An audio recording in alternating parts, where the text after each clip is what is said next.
तो आज हम बात करने जा रहे हैं टावर ऑफ गॉड के सीजन 2 के एपिसोड नंबर 3 के बारे में। तो बिना किसी देरी के वीडियो को स्टार्ट करते हैं। आप सभी का स्वागत है मेरे यूट्यूब चैनल मांगा बॉय में। मेरा नाम है। ಗಾಂಡುಗಳನ್ನ ಗಂಡುಗಳಾಗಿ ಟ್ರೈನ್ ಅಪ್ ಮಾಡ್ತಿರೋ ಮಾಸ್ಟರ್। एपिसोड की शुरुआत वेंगनान से ही होती है, जहाँ पर वो रूम में उस छोटी बच्ची के साथ रेस्ट कर रहा होता है। जहाँ पर वेंगनान रूम में काफी ज्यादा बोर हो रहा होता है। जहाँ पर उस छोटी बच्ची को एक डोर में कार्ड्स मिलते हैं, जिसे वो वेंगनान को खेलने के लिए कहती है। इसके बाद हमें लव को दिखाया जाता है, जो अपने सीनियर से बाम के बारे में डिस्कस कर रहा होता है। जहाँ पर उसका सीनियर बाम से दूर रहने के लिए उसे कह रहा होता है, जहाँ पर लव अपने सीनियर की बात बिल्कुल भी नहीं मान रहा होता। इसके बाद हम बाम को देखते हैं, जो नहाकर अपने रूम में वापस आ जाता है। जहाँ पर ईवा बाम से कहती है कि वो उससे दूर ही रहे। जहाँ पर बाम उसके रिप्लाई में कहता है कि उसे उसमें कोई भी इंटरेस्ट नहीं है। जहाँ पर बाम की बात सुनकर ईवा को काफी ज्यादा गुस्सा आ जाता है। जहाँ पर वो बाम से कहती है कि भले तुम अभी मेरे टीममेट हो, पर नेक्स्ट राउंड में मैं तुम्हें पक्का मार डालूंगी। अगले सीन में हम कैंग और उस तलवार वाले लड़के को एक साथ जाते हुए देखते हैं, जो कि वेंगनान के साथ कार्ड गेम खेलने के लिए जाने लगते हैं। जहाँ पर वो तलवार वाला लड़का देखता है कि एक अजीब सी औरत उस छोटी बच्ची से दोस्ती करने की कोशिश कर रही है, और वो उस छोटी बच्ची को एक चॉकलेट भी खाने के लिए दे रही है। जहाँ पर वो अजीब औरत कहती है कि वो एक अनाथ आश्रम चलाती है। वो आगे ये कहती है कि वो हमेशा यही कोशिश करती है कि वो अनाथ बच्चों को हमेशा खुश रख सके। जहाँ पर उस तलवार वाले लड़के को उस अजीब सी औरत की बातों पे विश्वास नहीं हो रहा होता। जहाँ पर वो तलवार वाला लड़का उस औरत को उस लड़की से दूर कर देता है और उसे वो कैंडी भी खाने नहीं देता। जहाँ पर वो तलवार वाले लड़के की बात सुन के वो छोटी सी लड़की रोने लग जाती है, और तभी वहाँ पे वो गोशेंग आ जाती है, यानी वो चश्मे वाली लड़की, और वो तलवार वाले लड़के पे चिल्लाने लग जाती है, क्योंकि उस चश्मे वाले लड़की को ऐसा लगता है कि उसी की वजह से वो छोटी बच्ची रो रही है। आगे वेंगनान उस चश्मे वाली लड़की से और उस छोटी बच्ची से कार्ड खेलने के लिए कह रहा होता है, और अब कार्ड गेम खेलने की बात सुन के वो छोटी बच्ची अब रोना बंद कर देती है। और थोड़ी देर कार्ड गेम खेलने के बाद सभी लोग अब सोने के लिए जाने लगते हैं। जहाँ पर वो चश्मे वाली लड़की कहती है कि मुझे तुम लोगों के साथ टाइम स्पेंड करके काफी अच्छा लगा, काश हम इस टावर के बाहर जाके ऐसे ही टाइम स्पेंड कर पाते। ये बोलने के बाद वो लड़की भी सोने चली जाती है। इसके बाद बाकी लोग भी सभी सोने ही चले जाते हैं। जहाँ पर वेंगनान उस छोटी बच्ची से कह रहा होता है कि बस एक बार हम ये टेस्ट पास कर जाए, उसके बाद हम एक साथ बैठकर अच्छा अच्छा खाना खाएंगे।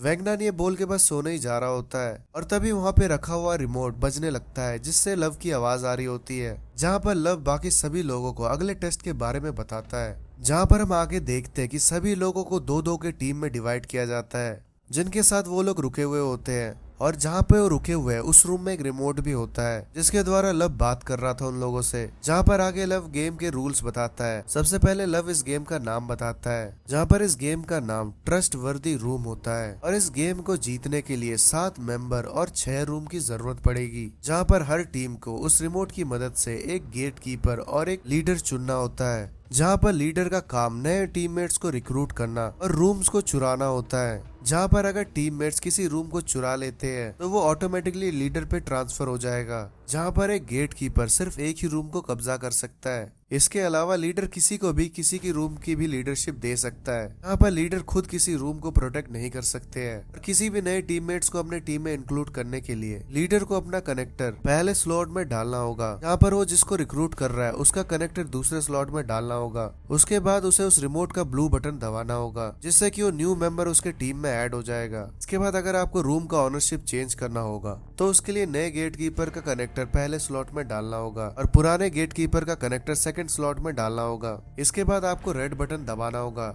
जिससे कि रूम का ओनरशिप चेंज हो जाएगा। और इसी मेथड से आप नए टीममेट्स को रिक्रूट भी कर सकते हो, और साथ ही साथ लीडरशिप भी चेंज कर सकते हो। इसके साथ साथ हमें आगे ये भी बताया जाता है कि रिमोट की मदद से आप रूम को अनलॉक और लॉक भी कर सकते हो, जहाँ पर बिना रिमोट के रूम को छोड़ने की अनुमति नहीं दी जाती, जिसके साथ 2 टीम मेंबर में से किसी एक मेंबर को रूम में ही रहना होगा। जहाँ पर जो टीम लास्ट वाले रूम में कब्जा करेगी उसका नंबर 608 ही होना चाहिए, यानी कब्जा किए हुए रूम में से एक रूम 608 होना ही चाहिए, जो कि किसी और का नहीं बाम और ईवा के रूम का नंबर होता है। और किसी भी टीम को जीतने के लिए 7 मेंबर और 6 रूम होने ही चाहिए। इसके बाद लव बाम के लिए अलग रूल बताता है। लव बाम को बताता है कि बाम का जो कनेक्टर होता है वो लव के पास ही है। बाम और ईवा के कनेक्टर में गेट कीपर और लीडर दोनों के ही रूल्स होते हैं। अगर बाम ईवा से रिमोट और लव से कनेक्टर ले लेता है तो वो ये गेम जीत जाएगा, और अगर 7 से कम कैंडिडेट बचते हैं लास्ट तक तो बाम फिर भी ये गेम जीत जाएगा। इसका मतलब अगर बाम सभी एक्स्ट्रा कैरेक्टर को मार दे तो बाम बड़ी ही आसानी से ये गेम जीत जाएगा।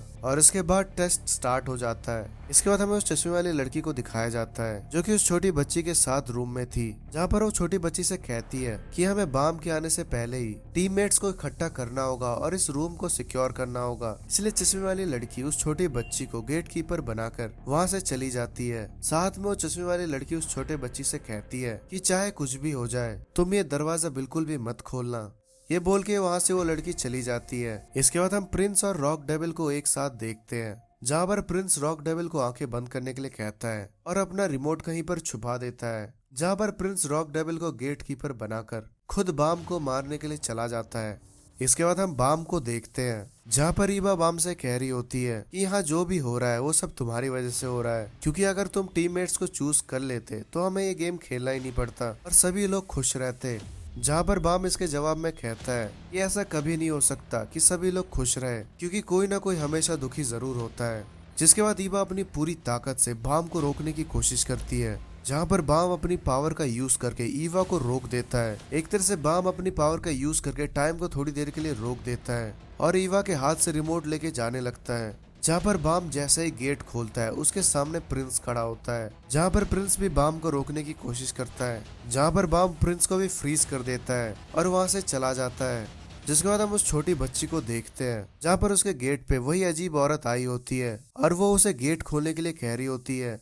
इसके बाद सीन कैंग और उस तलवार वाले लड़के पे शिफ्ट होता है, जहाँ पर दोनों डिसाइड नहीं कर पा रहे थे कि कौन गेट कीपर बनेगा। जहाँ पर कैंग उस तलवार वाले लड़के से कहता है कि मैंने देखा था तुम कैसे उस लड़की को बचा रहे थे, इसलिए तुम्हें बाहर जाकर उस छोटी बच्ची को बचाना चाहिए। जहाँ पर कैंग की बात सुनकर वो तलवार वाला लड़का उससे कहता है कि तुम भी तो उस चश्मे वाली लड़की को पसंद कर रहे थे, तो तुम्हें भी तो जाके उसे बचाना चाहिए। जहाँ पर कैंग उसे कहता है कि मैं तुम्हारी तरह बेवकूफ नहीं हूँ जो एक लड़की के चक्कर में गेम हार जाऊं।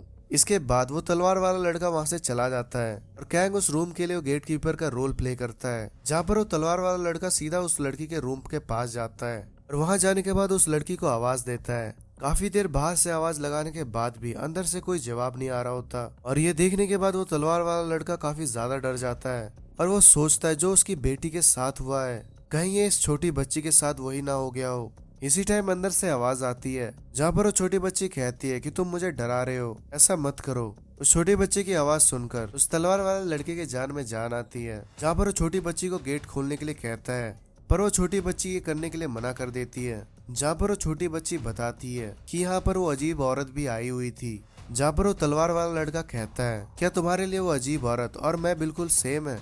जहाँ पर वो छोटी बच्ची कहती है कि तुम मुझसे ज्यादा बेकार हो, क्योंकि तुमने मुझे टेस्ट में फेल करने की कोशिश करी थी और मेरे मम्मी पापा ने कहा था कि जो लोग मतलबी होते हैं हमें उनसे दूर रहना चाहिए। ये सुनने के बाद वो तलवार वाला लड़का वहाँ से जाने लगता है, जहाँ पर वो छोटी बच्ची उसे वहाँ पर रुकने के लिए ही कहती है, क्योंकि उस छोटी बच्ची को वहाँ अकेले डर लग रहा होता है। जहाँ पर वो तलवार वाला लड़का वैसा ही करता है और वो गेट के बाहर बैठ के उस छोटी बच्ची से बात करने लगता है। इसके कुछ देर बाद ही वो अजीब औरत वहाँ वापस आ जाती है, जहाँ पर वो तलवार वाला लड़का एकदम तैयार हो जाता है उस पे हमला करने के लिए। जहाँ पर वो बूढ़ी औरत कहती है, तुम ऐसा क्यों कर रहे हो, हम एक साथ मिलकर उस छोटी बच्ची पे हमला कर सकते हैं। पर रिंग वाला लड़का उसका ऑफर ठुकरा देता है। इसके बाद वो बूढ़ी औरत उस तलवार वाले लड़के पे हमला कर देती है, जहाँ पर वो तलवार वाला लड़का बहुत ही आसानी से उस औरत को हरा देता है।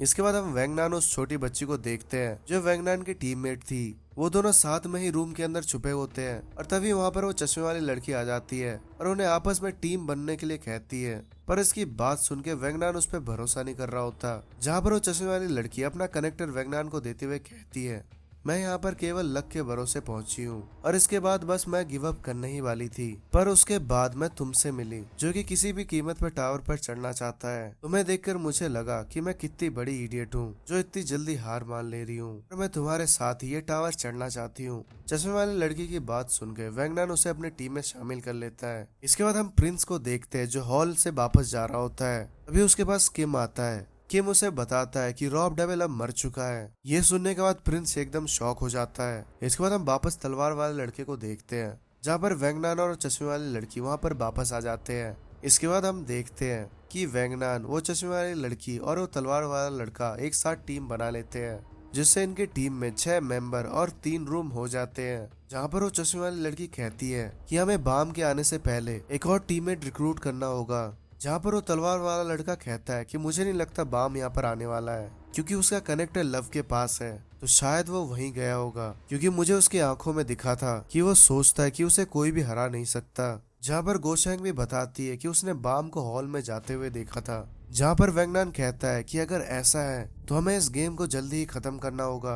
इसके बाद हम प्रिंस को देखते हैं जो कि अपने वापस रूम में जाता है, जहाँ पर वो रॉब डेविल को मरा हुआ देखता है। जहाँ पर प्रिंस को लगता है कि ये सब बाम ने किया है, इसलिए प्रिंस बाम को मारना चाह रहा था। और इसी टाइम हम देखते कि वहाँ पर 2 और कैरेक्टर आ जाते हैं जो कि प्रिंस से कहते हैं कि हम तुम्हें बाम को मारने में हेल्प करेंगे, इसलिए तुम हमें अपना टीममेट्स बना लो। जिस बात के लिए प्रिंस एकदम मान जाता है। इसके बाद हम बाम को देखते हैं जहाँ पर बाम अब लव से लड़ने आया होता है। जहाँ पर लव बाम से पूछता है क्या तुम अभी भी वही सोचते हो कि तुम्हें कोई भी टीममेट्स की जरूरत नहीं और तुम अकेले ही टावर चढ़ जाओगे। और बाम उसके बातों का कोई भी जवाब नहीं दे रहा होता। जहाँ पर लव आके कहता है कि मेरे साथी रैंकर काराकार ने भी एफयूजी ज्वाइन किया है और उसे एक असाइनमेंट मिला था, जहाँ पर उसे किसी एक रेगुलर को मारकर उसके जगह किसी दूसरे रेगुलर को पास करवाना था, या फिर सभी को फेल करवा के उस अकेले रेगुलर को पास करवाना था। उस टेस्ट में किसी ने भी रूल्स को फॉलो नहीं किया था। जो लोग रूल्स को फॉलो नहीं करते उनके लिए मेरे दिल में कोई भी इज्जत नहीं है। मैं तुम्हें और एक चांस देता हूँ। हम देखते कि लव अपनी पावर से वहाँ पर 2-2 ग्लव्स बुला लेता है। जहाँ पर लव कहता है कि मैं तुम्हारे कनेक्टर को एक ग्लव से दूसरे ग्लव्स में पास करूंगा, और अगर तुम बीच में अपने कनेक्टर को पकड़ पाते हो तो तुम ये गेम जीत जाओगे और तुम्हारे पास केवल 3 ही चांस होंगे, और अगर तुम नहीं पकड़ पाते हो तो तुम फेल हो जाओगे। पर अगर तुमने 3 अटेम्प्ट खत्म होने से पहले हार मान ली तो मैं तुम्हें इस टेस्ट में पास कर दूंगा। पर हो सकता है मैं बीच में तुम्हें इंटरफेयर करूं, और ये भी हो सकता है कि मैं तुम्हें मार भी दूं।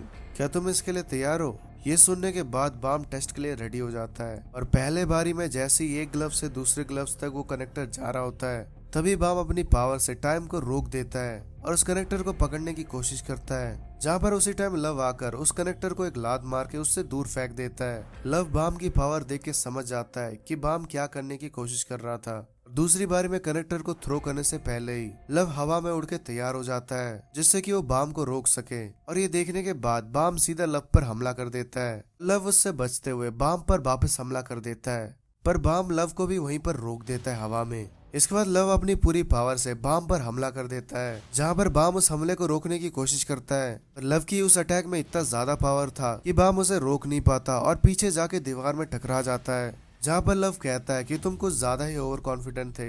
इसके बाद हमें प्रिंस और उसके टीममेट्स दिखाए जाते हैं जो बाम को ही ढूंढ रहे होते हैं उसे मारने के लिए। और इसी के साथ ये एपिसोड यहीं पे खत्म हो जाता है। तो आई होप आपको ये एपिसोड अच्छा लगा होगा तो प्लीज लाइक एंड सब्सक्राइब जरूर करना। मैं मिलता हूँ आपसे अगले वीडियो में, तब तक के लिए गुड बाय।